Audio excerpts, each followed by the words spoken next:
got so much motherfucking design on right now. Bring it down, nigga, come out, got 3 old guys, I'm bitches on my line, and you know. Perkenalkan, saya Justina Jenny Bata, NPM 2201010166. Perkenalkan, nama saya Estera Berlia Veronica Sinaga dengan NPM 2201010139.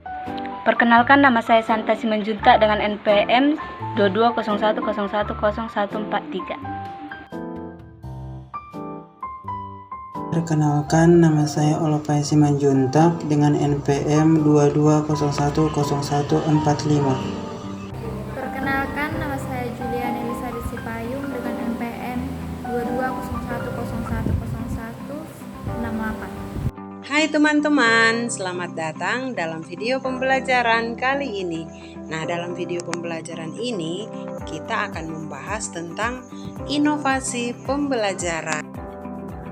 Nah, teman-teman, sebelum kita masuk pada pengertian inovasi pembelajaran, kita lihat terlebih dahulu tujuan dari pendidikan adalah mengembangkan bakat dan potensi dalam diri manusia dan menjadikan manusia memiliki martabat yang lebih tinggi dalam kehidupannya.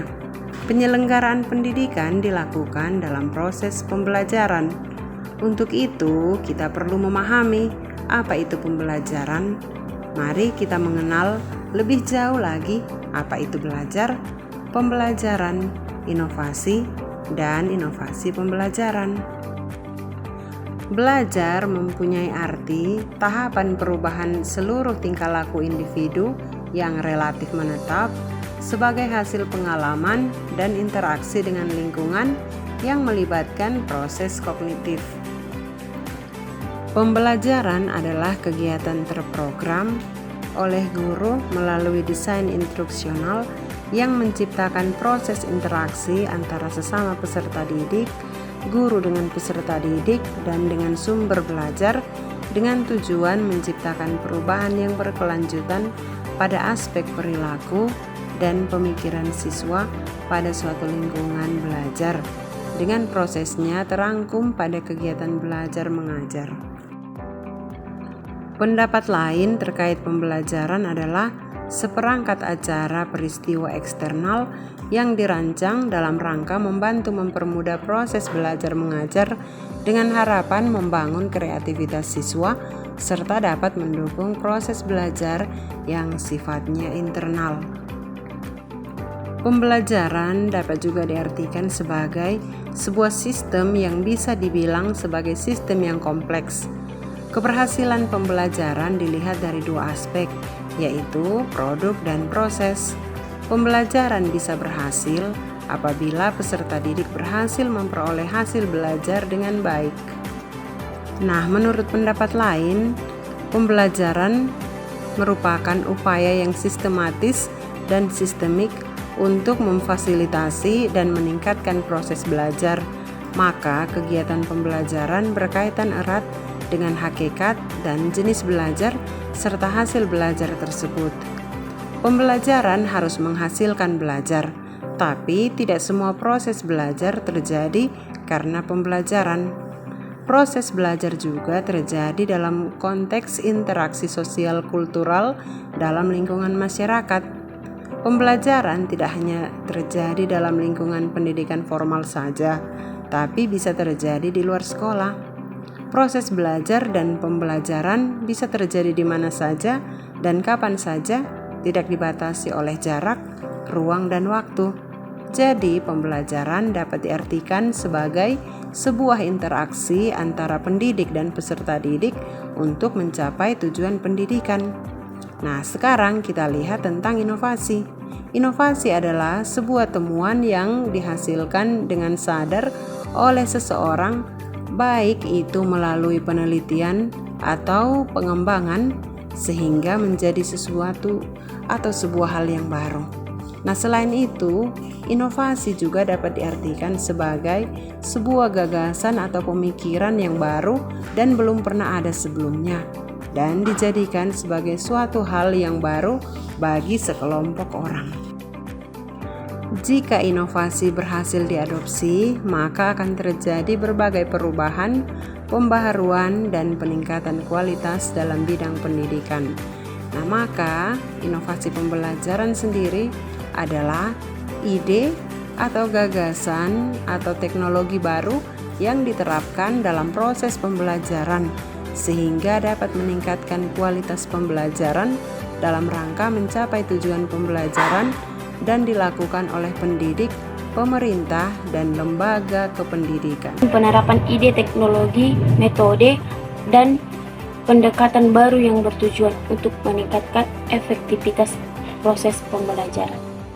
Peran inovasi dalam meningkatkan proses pembelajaran sangatlah penting dan luas. Beberapa peran utamanya termasuk 1. Meningkatkan keterlibatan siswa.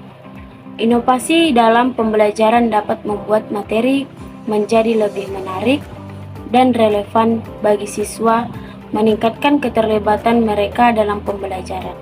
Contohnya, penggunaan teknologi interaktif, permainan pembelajaran, atau simulasi dapat membuat pembelajaran menjadi lebih menyenangkan dan menantang bagi siswa.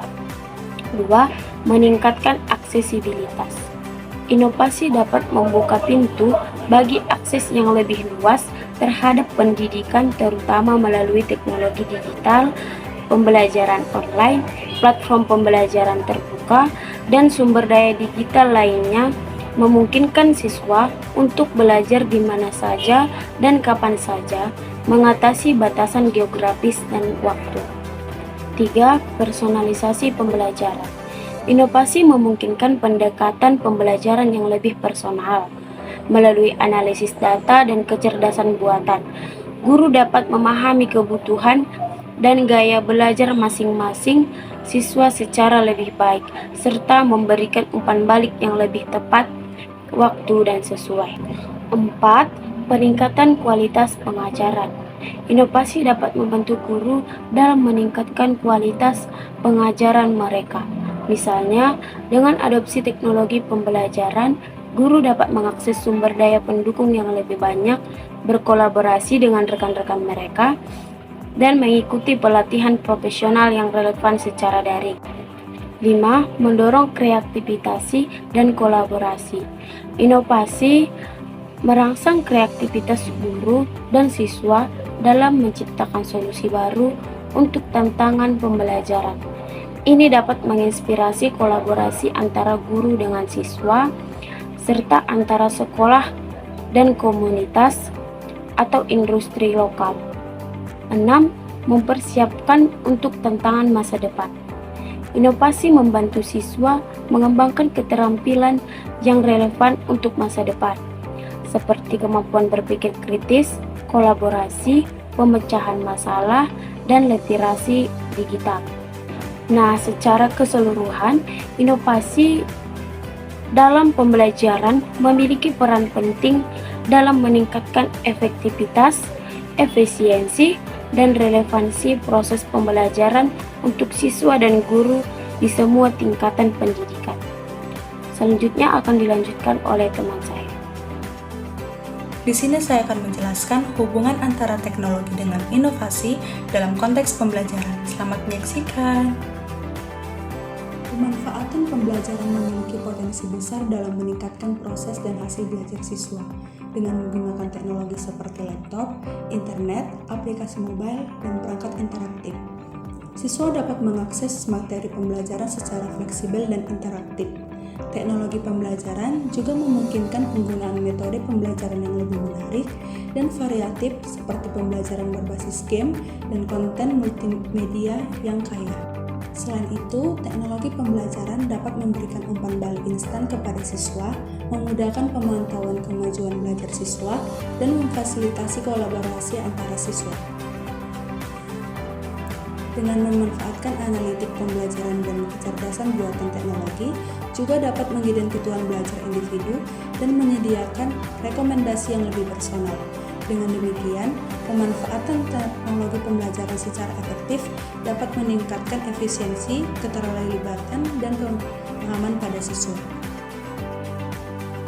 Inovasi pemanfaatan teknologi pembelajaran dapat berperan penting dalam meningkatkan proses dan hasil belajar siswa.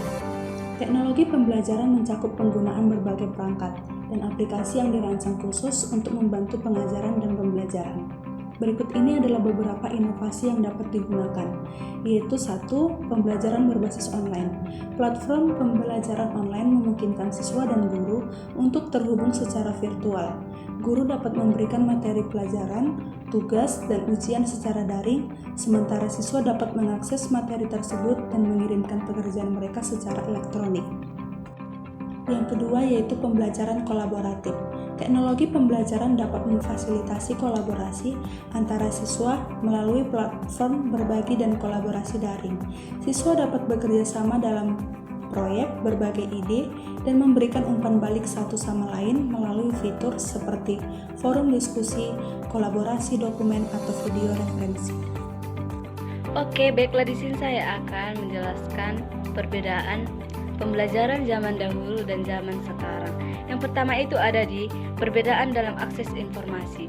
Nah, kita ketahui kan di zaman dahulu itu belum ada internet. Nah, di mana di zaman dahulu saat belajar, siswa harus mengandalkan buku teks, perpustakaan, dan juga guru sebagai sumber utama pengetahuan mereka. Sedangkan di zaman sekarang ini sudah ada internet. Nah, di mana kita, murid, sudah lebih mudah mengakses informasi yang ada di negeri kita sendiri maupun di luar negeri. Nah, begitu juga dengan pembelajaran, kita sudah lebih mudah untuk mencarinya di internet melalui YouTube dan melihat referensi-referensi di Google.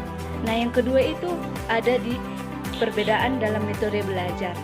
Nah, di zaman dahulu itu metode belajar cenderung didasarkan pada pendekatan yang lebih formal dan terstruktur, seperti ceramah dari guru, membaca buku teks, dan juga menghafal. Nah, sedangkan di zaman sekarang ini terdapat pendekatan belajar yang lebih interaktif dan praktis, seperti diskusi kelompok dan juga pembelajaran berbasis proyek. Nah, di sini juga ada perbedaan dalam sumber belajar. Sumber belajar pada masa lalu sangat terbatas, yang dimana sumber belajar dahulu itu melalui buku teks dan juga materi yang disediakan oleh sekolah. Dengan perkembangan teknologi, sumber belajar sekarang bukan hanya melalui buku teks, tetapi juga kita dapat melihatnya di YouTube dan juga melihat materi online, video pembelajaran, jurnal ilmiah, dan juga sumber daya multimedia lainnya. Nah, di sini juga kita dapat melihat perbedaan dalam interaksi dengan guru. Di zaman dahulu itu, interaksi guru terjadi secara langsung di dalam kelas, di mana siswa bisa bertanya langsung kepada guru saat ada kesulitan dalam memahami materi. Sedangkan sekarang, melalui perkembangan teknologi, interaksi dengan guru dapat dilakukan secara online melalui platform learning, email, ataupun forum diskusi. Nah, di sini kita dapat menyimpulkan, dalam era teknologi yang terus berkembang, cara belajar telah mengalami perubahan yang signifikan. Perubahan ini dapat membawa kita banyak manfaat bagi siswa dalam meningkatkan pemahaman, keterampilan, dan kesiapan mereka untuk menghadapi tantangan di masa depan. Sekian dari saya dan terima kasih. Selanjutnya, perbedaan dalam efisiensi waktu. Di zaman dulu, siswa harus menghabiskan banyak waktu untuk mencari dan mengumpulkan informasi dari berbagai sumber. Berikutnya, perbedaan dalam pendekatan pembelajaran. Cara belajar di masa lalu lebih instruktif dan lebih terfokus pada pengetahuan faktual. Pendekatan pembelajaran saat ini lebih menekankan pada pemecahan masalah, kreativitas, dan kemampuan berpikir kritis. Selanjutnya, perbedaan dalam penggunaan alat bantu belajar. Zaman dulu, alat bantu belajar sangat terbatas pada buku teks, alat tulis, dan papan tulis. Namun, sekarang ada berbagai alat bantu belajar digital yang dapat digunakan siswa seperti laptop, tablet, dan smartphone. Alat-alat ini memungkinkan akses ke aplikasi pendidikan, permainan belajar, dan sumber belajar lainnya. Berikutnya, perbedaan dalam kredibilitas siswa. Di zaman dulu, siswa lebih pasif dalam proses pembelajaran. Mereka lebih banyak mendengarkan dan mengamati guru, tetapi sekarang pendekatan yang lebih kolaboratif dan interaktif memungkinkan siswa untuk lebih terlibat dalam pembelajaran. Terdapat banyak contoh inovasi pembelajaran yang muncul dalam bidang pendidikan. Inovasi pembelajaran memberikan peluang bagi pendidikan untuk tetap relevan dalam mengikuti perkembangan zaman. Berikut adalah contoh-contoh inovasi pembelajaran di dalam bidang pendidikan modern. Yang pertama, pembelajaran berbasis proyek. Pendekatan pembelajaran ini mengharuskan siswa untuk belajar melalui proyek yang menuntut pemecahan masalah, kolaborasi, dan kreativitas. Siswa diminta untuk bekerja dalam kelompok untuk menyelesaikan proyek-proyek sesuai dengan materi. Yang kedua, pembelajaran berbasis game. Metode pembelajaran ini menggunakan elemen permainan seperti tantangan, skor, dan reward untuk meningkatkan keterlibatan siswa dalam memfasilitasi pemahaman konsep-konsep terhadap siswa belajar sumber bergame yang didesain khusus untuk pembelajaran. Yang ketiga, pembelajaran berbasis teknologi. Inovasi ini memanfaatkan teknologi seperti perangkat lunak, pembelajaran aplikasi seluler, atau platform daring untuk menyajikan materi pelajaran dengan cara yang menarik dan interaktif. Teknologi dapat membantu mengakomodasi gaya belajar yang beragam di ruang kelas. Yang keempat itu pembelajaran kolaboratif. Metode ini mendorong siswa untuk bekerja sama dengan kelompok untuk memecahkan masalah, berbagi ide, dan belajar dari suatu sama lain. Kolaborasi dapat terjadi baik secara langsung di dalam kelas maupun melalui platform online untuk interaksi antar siswa. Yang kelima, pembelajaran berbasis personalisasi. Pendekatan ini menyesuaikan pembelajaran dengan kebutuhan, minat, dan gaya belajar individu siswa. Guru menggunakan dan dapat menganalisis untuk merancang pengalaman belajar yang disesuaikan dengan tingkat keterampilan dan ketepatan belajar siswa masing-masing. Yang keenam, pembelajaran berbasis simulasi. Metode ini menggunakan simulasi